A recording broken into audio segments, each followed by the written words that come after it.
충성 갤럭시 S8 전역을 명 받았습니다. 스톱! 넌 아직 현역이야! 뭐라고요? 안녕하세요, 테크투 꿀단지 PD입니다. 최근 들어 꿀청자들이 댓글이나 이메일로 영상에 대한 아이디어를 마구 보내주고 있어요. 여러분이 저에게 주는 대부분의 아이디어를 다 소화하려고 노력은 하는데 제 몸이 하나이다 보니까 모두 다 영상으로 만들지는 못하고 있는데요. 아무튼 그런 아이디어를 계속 주시면 최대한 반영을 해서 영상을 만들겠습니다. 이 영상도 꿀청자가 달아준 댓글에서 아이디어를 얻었는데요. 댓글의 내용이 뭐였냐면 프리미엄 스마트폰이 1, 2년 지나면 가격이 그 해 중고병 수준까지 떨어지거든요. 그렇게 되면 중고병 스마트폰을 사는 게 더 좋을지 아니면 1, 2년 지난 프리미엄 스마트폰을 사는 게 더 좋을지에 대한 고민이 생기게 되거든요. 그런 경우에 추천할 만한 프리미엄 스마트폰이 없을까라는 내용이 댓글에 적혀 있었고, 마침 제가 2년 넘게 사용하다가 최근에 갤럭시 S10 5G로 메인폰을 바꾸면서 서랍 속에 넣어두었던 갤럭시 S8이 생각났습니다. 갤럭시 S8의 현재 가격은 59만 9천 원으로 2017년 출시 당시에 94만 5천 원보다 상당히 많이 떨어져 있는 상태입니다. 현재 스마트폰 시장에서 딱 중고평 가격에 해당이 되죠. 그래서 2019년 중고평 스마트폰 시장에서 이 갤럭시 S8이 과연 경쟁력이 있을지 어떨지 한번 살펴보겠습니다. 갤럭시 S8은 출시된 지 2년이 훌쩍 넘었기 때문에 스펙을 기억하고 계신 분들은 아마 없을 거예요. 그래서 지금 표를 하나 띄워놨는데요. 스펙을 짚어보고 갈게요. 일단 열거한 스펙만 봐도 이 갤럭시 S8이 2019년도에 중고평 스마트폰 시장에서 꽤나 괜찮은 녀석이다라고 할 수 있어요. 그리고 중고평 스마트폰에서는 거의 찾아볼 수 없는 IP68의 방수 방진을 지원한다는 게 굉장한 메리트고요.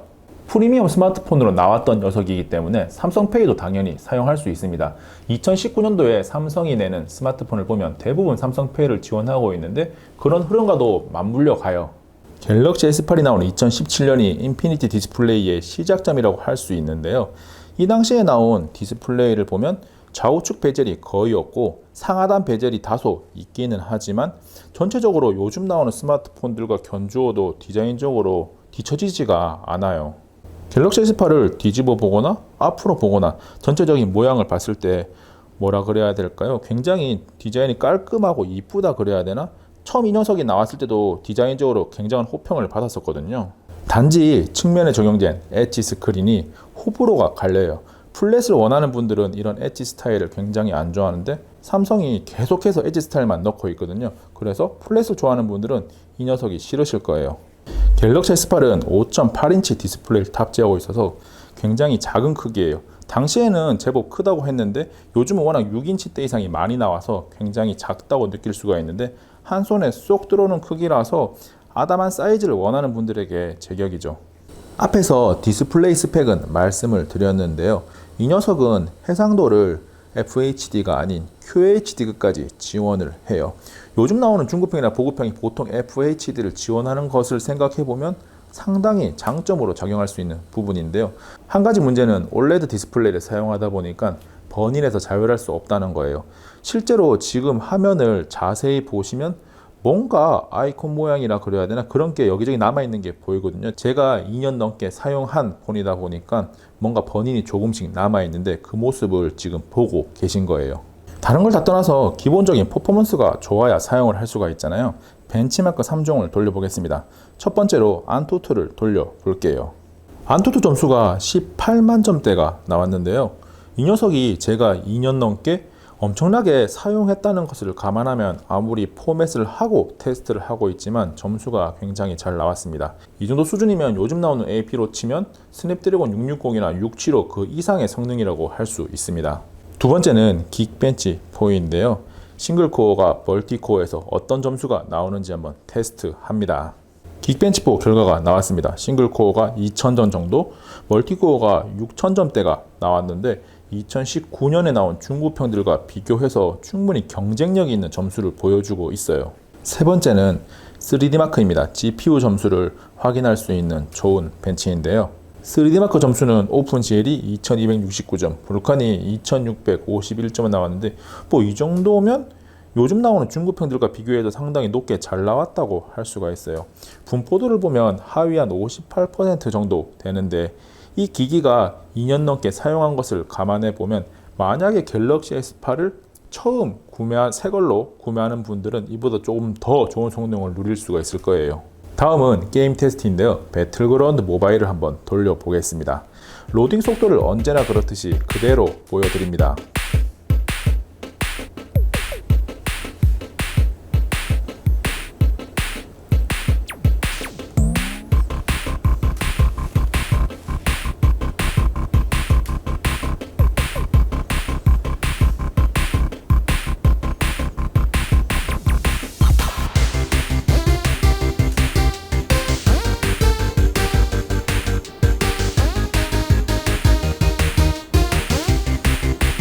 네, 로딩이 끝났는데요. 대단히 빠른 속도는 아니지만 제법 괜찮은 시간 안에 로딩이 끝났어요. 이번에는 설정에 들어가서 화면 설정을 확인하겠습니다. 화질은 HD까지만 지원하고 HDR 고화질은 지원하지 않고요.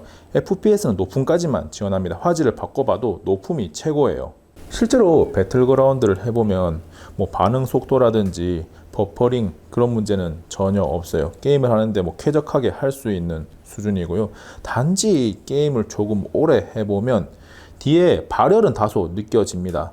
뭔가 손끝에 느껴지는 열기가 조금 있어요. 카메라도 한번 살펴볼 텐데요. 갤럭시 S8은 단일 후면에 그러니까 싱글 카메라만 장착하고 있습니다.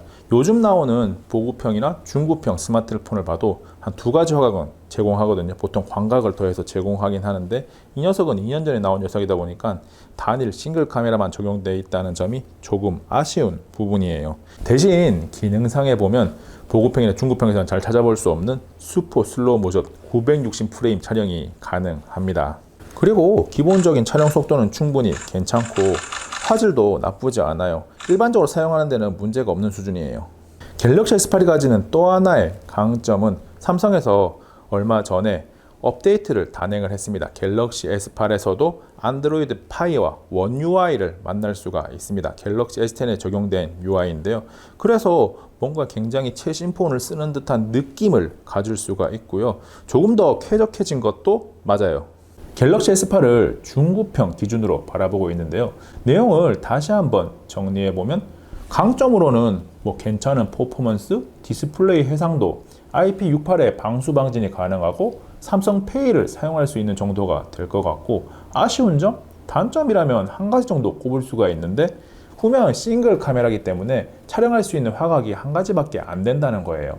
그 밖에 4기가 램에 64기가 저장 공간은 요즘 나오는 딱 중급형 스마트폰 수준이고 배터리가 3000mAh라서 조금 아쉽긴 한데 크기가 작아졌으니까 그만큼 배터리 소모도 적겠죠. 그리고 15W의 고속 충전을 지원하기 때문에 충전 속도가 문제가 없습니다.